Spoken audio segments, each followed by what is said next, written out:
Hello दोस्तों, एक बार फिर से स्वागत है आपका आपके चैनल सक्सेस पॉइंट आगरा में। और आप देख रहे होंगे कि आपके चैनल पर बहुत सारी इन्फॉर्मेटिव वीडियो मिल रही हैं। तो इसी कड़ी में आज हम आपके लिए लेके आए हैं मैथमेटिक्स का जो लोग प्रवक्ता पद के लिए अर्थात पीजीटी पद के लिए अप्लाई कर रहे हैं उनके लिए पीजीटी मैथमेटिक्स का कंप्लीट सिलेबस, यानी कि आज आप इस वीडियो में मैथमेटिक्स में क्या क्या आएगा मैथमेटिक्स के पीजीटी पेपर में, उस सिलेबस को हमने बहुत ही छोटे छोटे यूनिट में डिवाइड करके बताया है और उस वीडियो को हम आपके सामने प्रस्तुत कर रहे हैं। मैं हूं आपका दोस्त अभी सिरोही। चलिए प्रारंभ करते हैं आज की वीडियो। सबसे पहले हमने इसमें पीजीटी मैथमेटिक्स का जो सिलेबस है वो अलग अलग यूनिट में डिवाइड किया है और उसकी 13 यूनिट हैं, जैसा कि हमें बोर्ड ने दिया हुआ है। और मैं इसमें बता दूं आपको 13 यूनिटों में, जैसे पहली यूनिट है अलजेब्रा अर्थात बीजगणित, दूसरी यूनिट है डिटर्मिनेंट यानी कि सारडेक, तीसरी यूनिट है मैट्रिक्स यानी कि आव्यूह, चौथा सेट थ्योरी समुच्चय सिद्धांत, पांचवा ग्रुप प्रिंसिपल समूह सिद्धांत, लीनियर मैथमेटिक्स रैखिक गणित, लीनियर ट्रांसफॉर्मेशन रैखिक रूपांतरण, और 8वें नंबर पर है यहाँ कोऑर्डिनेट ज्योमेट्री यानी कि निर्देशांक ज्यामिति। इसी कड़ी में 9वें नंबर पर आप देख रहे हैं त्रिकोणमिति यानी कि ट्रिग्नोमेट्री, और 10वें नंबर पर है कैलकुलस यानी कि कलन यानी कि डिफरेंशिएशन और इंटीग्रेशन। अब 11 नंबर पर आता है वेक्टर एनालिसिस यानी कि सदिश विश्लेषण, और 12 नंबर पर है स्टैटिक्स यानी कि स्थिति विज्ञान, और 13 नंबर पर है डायनामिक्स यानी कि गति विज्ञान। अब हम इसके अलग अलग यूनिट को और अलग अलग यूनिट में क्या क्या टॉपिक हैं उनको समझेंगे। तो इसमें हमारा पहला यूनिट है अलजेब्रा। उस अलजेब्रा के अंतर्गत पहला चैप्टर दिया गया आपको इक्वेशन प्रिंसिपल यानी कि समीकरण सिद्धांत, और दूसरे चैप्टर में आपको दे रखा है सिमेट्री फंक्शन ऑफ रूट्स मूलों के सममित फलन। तीसरा चैप्टर है आपका सीरीज जिसमें जीपी और एचपी है। यहाँ सोचने वाली बात है, यहाँ पे आपको एपी नहीं मिलेगी यानी कि समांतर श्रेणी नहीं है, गुणित श्रेणी और ऋणात्मक श्रेणी, दो श्रेणियाँ दी गई हैं। इसमें चौथा चैप्टर आपको मिलेगा स्क्वायर एंड क्यूब सीरीज, वर्ग और घनों से बनी श्रेणियाँ। 5वां चैप्टर आपको मिलेगा परमुटेशन एंड कॉम्बिनेशन, ये आपको बहुत इंपॉर्टेंट चैप्टर है, क्रमचय एंड संचय। और इसमें 6वां चैप्टर आपको मिलेगा बायनोमियल थ्योरम यानी कि द्विपद श्रेणी, ये भी आपके लिए बहुत इंपॉर्टेंट है। मैं आपको बता दूं फर्स्ट जो आपका यूनिट है ये बहुत ही महत्वपूर्ण है और सबसे ज़्यादा क्वेश्चन इसी यूनिट में से बनते हैं, और ये पूरा का पूरा 12th लेवल का है। इसमें 7वां चैप्टर है एक्सपोनेंशियल एंड लॉगरिथम सीरीज अर्थात चर घातांकी एवं लघुगणक श्रेणी, इसके भी क्वेश्चन बहुत सारे बनते हैं। और लास्ट एंड 8वां नंबर है इसमें प्रोबेबिलिटी यानी कि प्रायिकता। ये पूरा सिलेबस आपका इंटरमीडिएट से लिया गया है और इंटरमीडिएट की बुक को आप कर लेते हैं, खासकर इसमें से जो पुरानी बुक्स हैं उनको कर लेते हैं तो ये मान लीजिए कि ये पूरा सिलेबस आपको कंप्लीट इसमें मिल जाएगा और आप इसे आराम से सॉल्व कर पाएंगे। ये बहुत ही इजी है और सबसे इजी पैटर्न है और इसको आराम से कर लेंगे। चलिए अब शुरू करते हैं इसका यूनिट नंबर 2 यानी कि हमारी सेकंड यूनिट में कौन से चैप्टर रखे गए हैं। हमारी सेकंड यूनिट है डिटर्मिनेंट जिसमें 4 चैप्टर रखे गए हैं।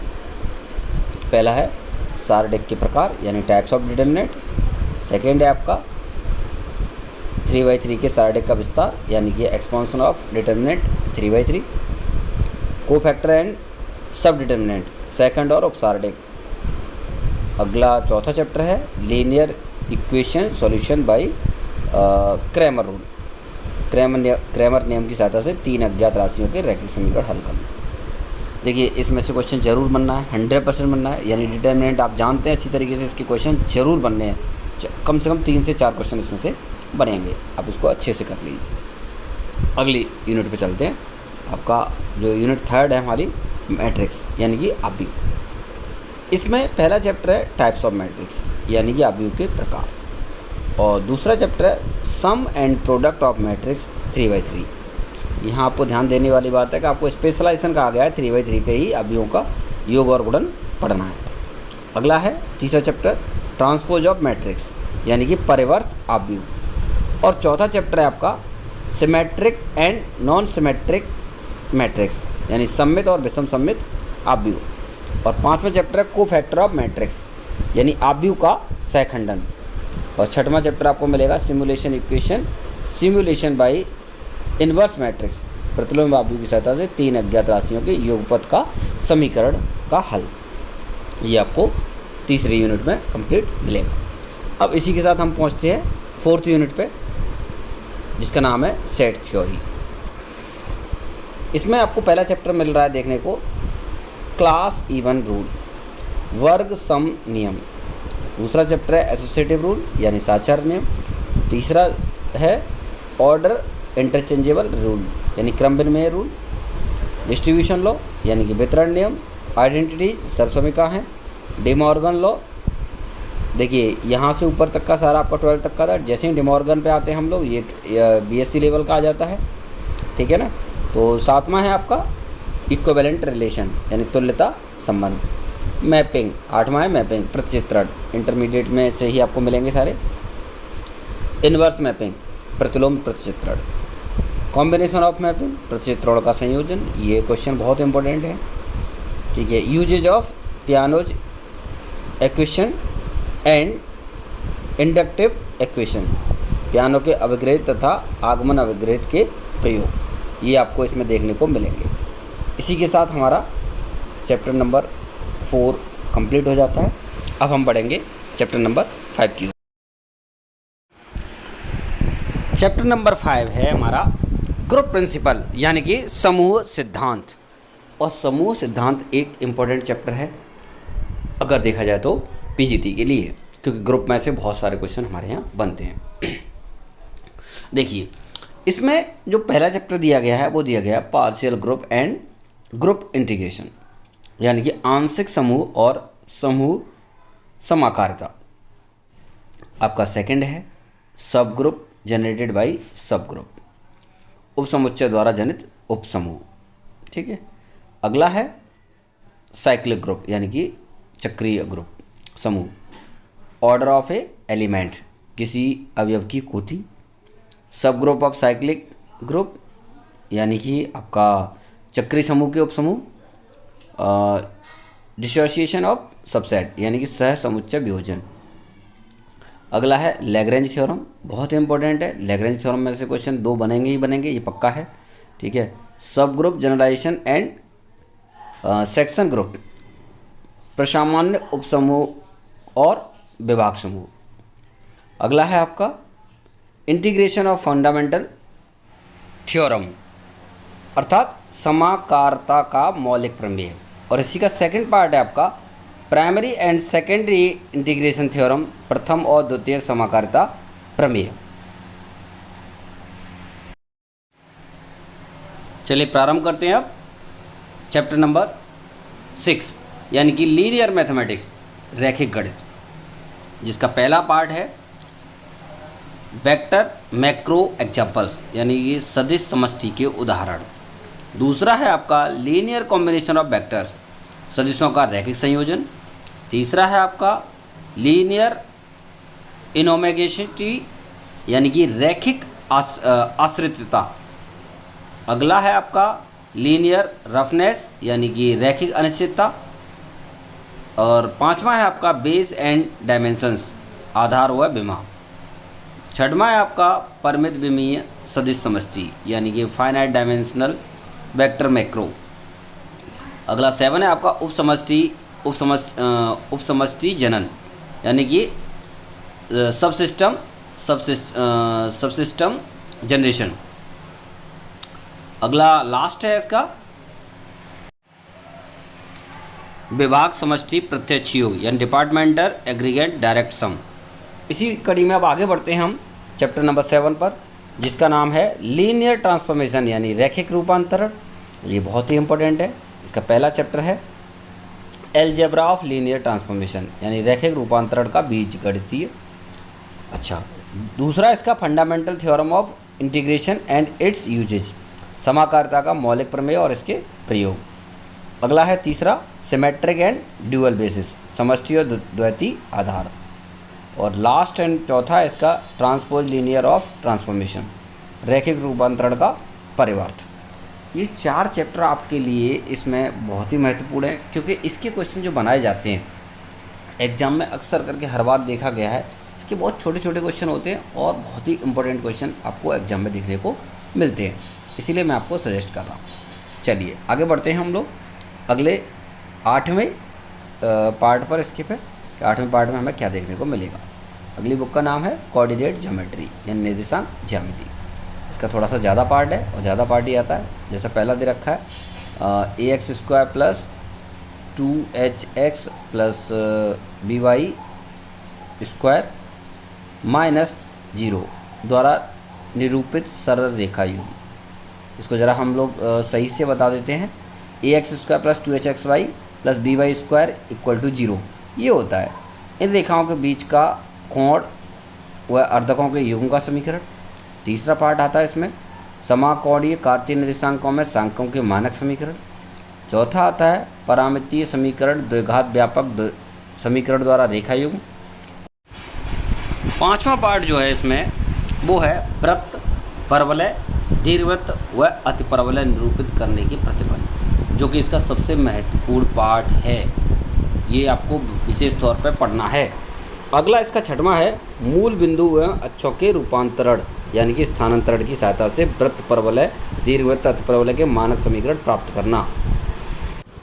इसी कड़ी में इसका 7वां पार्ट है स्पर्शी व अभिलंब छेदक रेखा का संकव से प्रतिच्छेदन। और 8वां है सीमांत स्थिति में इसके स्पर्शी होने का प्रतिबंध, स्पर्श करने का प्रतिबंध। और इसमें 9वां है स्पर्शियों के प्राचलिक समीकरण। और 10वां मिलेगा आपको प्रवणता के पदों में स्पर्शियों का समीकरण। 11वां मिलेगा आपको बाध्य बिंदु से सांकव परस्पर्शी युग्म। इसी कड़ी में आपको 12वां पॉइंट मिल रहा है ध्रुवीय निर्देशांकों यानी द्विविमीय में सांकव के मानक समीकरण, जो गोले, शंकु, बेलन, केंद्रीय सांकव जो 12th लेवल का है, बहुत ईजी है। आपका लास्ट है 13वां त्रिविमीय कार्तीय निर्देशांकों में मानक समीकरण व इनके प्रारंभिक गुण।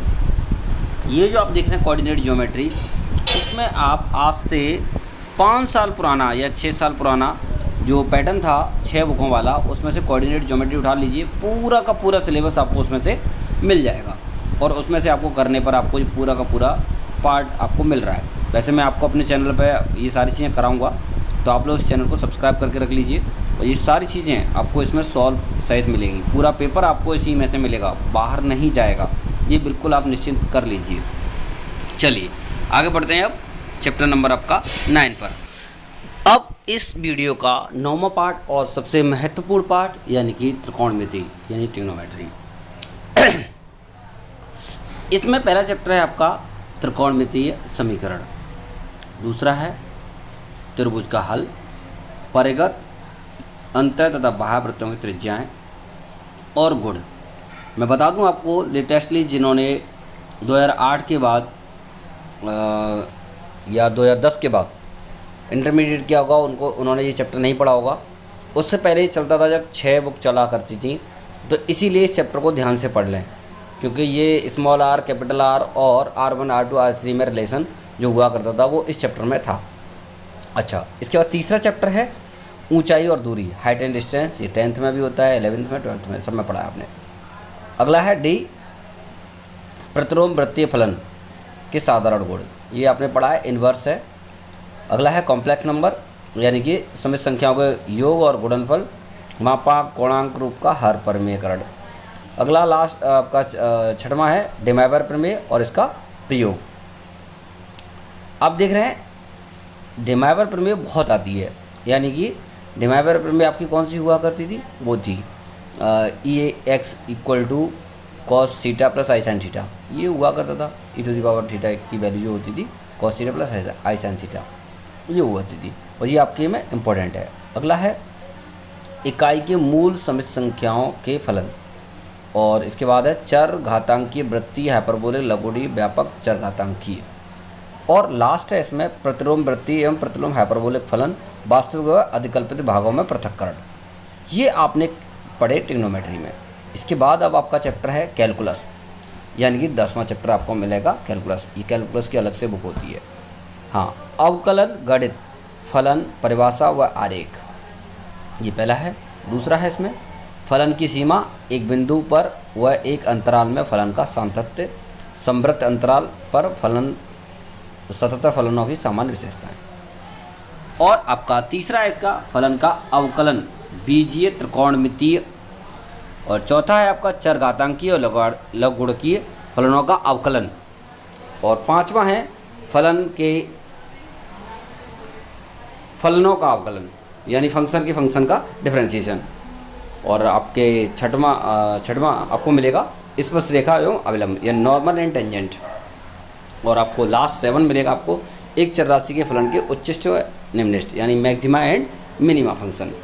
ये आपको जो चैप्टर हैं इंटर लेवल के हैं और सारे चैप्टर बहुत इजी हैं और इनको आपको मैं बहुत ही शॉर्ट ट्रिक से आपको समझाने वाला हूँ आपको। तो जो लोग इसमें टीजीटी पीईटी के लिए अप्लाई कर चुके हैं, ठीक है ना, और उनको ये एग्ज़ाम क्रैक करना है, तो आप ये समझ लीजिए हमारे इस चैनल को सब्सक्राइब कर लीजिए। आपको 1-2 दिन के अंतराल पर आपको इसकी नई नई वीडियो मिलती रहेंगी। और आप चाहें तो हमारे यहाँ लाइव सेशन भी ले सकते हैं फ्री ऑफ कॉस्ट, ठीक है ना। अगर आपने चैनल सब्सक्राइब कर रखा होगा तो आपको 2 दिन पहले हर वीडियो की नोटिफिकेशन मिल जाएगा। चलिए आगे बढ़ते हैं चैप्टर नंबर 11 पर।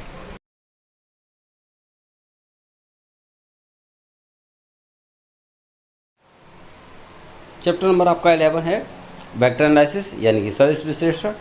इसका पहला आपका चैप्टर है सदिशों के प्रकार, यानी टाइप्स ऑफ वेक्टर। दूसरा है आपका सदिशों के योग का त्रिभुज नियम, ठीक है ना, यानी कि triangle rule of addition of vector. आपका तीसरा है 2 सदिशों का संयोजन, जिसमें वेग, बल, त्वरण, सदिशों का अंतर सापेक्ष वेग, ये सब चीज़ें मिलेंगी आपको। 2 सदिशों के अदिश व सदिश गुणन व इनका प्रयोग, ये बहुत इंपॉर्टेंट है। क्रॉस प्रोडक्ट और डॉट प्रोडक्ट, ठीक है, जिसमें आपको ध्यान रखने वाली बात है, डॉट प्रोडक्ट में हमेशा आपका कॉस होता है और क्रॉस प्रोडक्ट में हमेशा आपका साइन होता है, ये ध्यान रखने वाली बात है। आपका चौथा है आपका 3 सदिशों के अदिश व सदिश गुणन व इनका प्रयोग, ठीक है ना, तो आपको ये भी मिलेगा इसमें। अगला है 5वां सररेखीय एवं समतली सदिशों का प्रतिबंध, ठीक है, कोलिनियर की बात कर रहा है। अच्छा, और 6वें में आपको दिया गया है 3 चरों के बिंदु फलनों का ग्रेडियंट, ये बहुत इंपॉर्टेंट है, इसमें से आना ही आना है क्वेश्चन। और देखिए जी, यानी कि 7 डाइवर्जेंट व कर्ल। डाइवर्जेंट और कर्ल का क्वेश्चन ऐसा कोई पीजीटी का पेपर नहीं गया जिसमें नहीं आया, ये आपका ग्रेजुएशन लेवल का है और ये आना ही आना है। डाइवर्जेंट और स्टोक्स के प्रमेयों का प्रयोग, ये आपको मिलेगी बीएससी के पेपर में, बीएससी की बुक से आप पढ़ लें एक बार।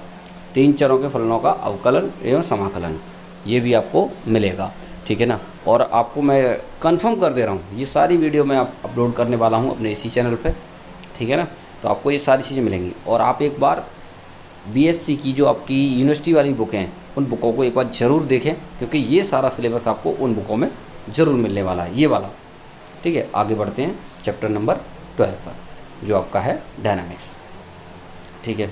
अब हम डायनामिक्स को देखेंगे। स्टैटिक्स, पहले अभी आपका स्टैटिक्स है, 12 चैप्टर है।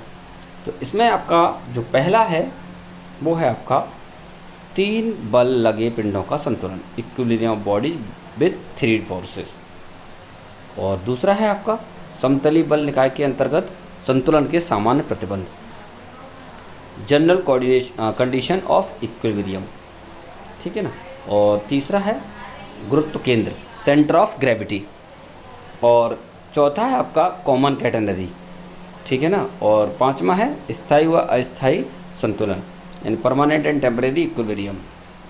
और लास्ट है इसमें 6वां 2 व 3 दिशाओं में गुरुत्व केंद्र ज्ञात करना, to find the centre of gravity in 2 and 3 direction.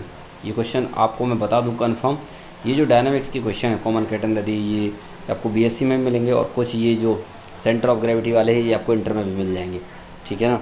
तो ये समझ लीजिए कि आपके लिए ये लास्ट वाले चैप्टर हैं। अक्सर करके हम लोग क्या करते हैं, ट्रिग्नोमेट्री कैलकुलस पर लगे रहते हैं और इन चैप्टरों को ध्यान नहीं देते। इसीलिए हम लोग जब एग्ज़ाम में बैठते हैं तो ये क्वेश्चन जब बहुत सारे आते हैं तो हम लोग सोचते हैं कि ये क्वेश्चन इतने ज़्यादा कहाँ से आ गए, क्योंकि अक्सर करके कैंडिडेट जितने भी होते हैं वो ट्रिग्नोमेट्री, कैलकुलस और आपका अलजेब्रा उन पर तो बहुत फोकस करते हैं, पर ये स्टैटिक्स और डायनामिक्स पर फोकस कम करते हैं। इसीलिए आपको ध्यान देने की वाली बात है कि स्टैटिक्स और डायनामिक्स पर फोकस ज़्यादा करना है। चलिए आगे बढ़ते हैं। अगला 13 है डायनामिक्स, यानी कि गति विज्ञान। और गति विज्ञान का जो आपका पहला चैप्टर है वो है गुरुत्व के अधीन ऊर्ध्वगामी समतल में प्रतिप्रक्षेप की गति, यानी projectile in a vertical plane under gravity. और इसका सेकंड पार्ट है कार्य सामर्थ्य और ऊर्जा और संवेग संरक्षण, यानी work power and energy, moment of conservation. तीसरा है चिकने पिंडों का सीधा संघट्य, यानी direct collision of smooth bodies. और चौथा है इसका जड़त्व आघूर्ण और जड़त्व के गुणनफल, moment of inertia and product of inertia. ये बहुत इंपॉर्टेंट है, आना ही वाला है। अगला आपका लास्ट है इसमें प्रधान अक्ष, यानी मुख्य अक्ष, आघूर्ण दीर्घ वृत्तज डीएलम्बर्ट का सिद्धांत, यानी principal axis डीएलम्बर्ट्स theory of torque ellipsoid. ये आप कंफर्म कर लीजिए कि ये जो चैप्टर आपने अब तक सीखे, ये सारी चीज़ें जो आपने देखी, ये जो आपको मैंने सिलेबस बताया, उस सिलेबस से बाहर आपका एक सिंगल क्वेश्चन भी नहीं जाएगा। ये सारे क्वेश्चन आपको इसी में से मिलेगा। आपको सिर्फ इतना पढ़ना है, एक्स्ट्रा पढ़ने की ज़रूरत नहीं है, क्योंकि आप लोग जब कोई बुक ले आते हैं उस बुक में जितना दिया होता है उतना सारा पढ़ने की कोशिश करते हैं। लेकिन आपको ध्यान देने वाली बात है कि सिलेबस के अनुसार पढ़ेंगे तो आपको सफलता जल्दी मिलेगी। इसीलिए ये सिलेबस मैंने आपके लिए तैयार करके इस पर डाला है। एक बार अगर आप चाहें तो काम करते करते अपने ईयरफोन लगा के भी आप इसको सुन सकते हैं, जिससे कि आप लोगों को आसानी रहेगी कि आपका टाइम भी वेस्ट नहीं होगा और आप पर आराम से ईयरफोन लगा के सुनते रहिए। आज हमने आपके लिए इसमें एक क्वेश्चन डाला है। क्वेश्चन ये है, when is pi days celebrated around the world, यानी विश्व में पाई दिवस कब मनाया जाता है। अगर आप जानते हैं तो इस क्वेश्चन के आंसर को आप कमेंट बॉक्स में दे सकते हैं, जिससे हमें पता चले कि आपने हमारी वीडियो को ध्यान से देखा और आपको मैथ्स की थोड़ी सी नॉलेज है, जिससे कि आप एग्ज़ाम को क्रैक करने के लिए तैयार हैं। और अगर आप किसी टॉपिक पर वीडियो चाहते हैं तो हमें कमेंट ज़रूर करें।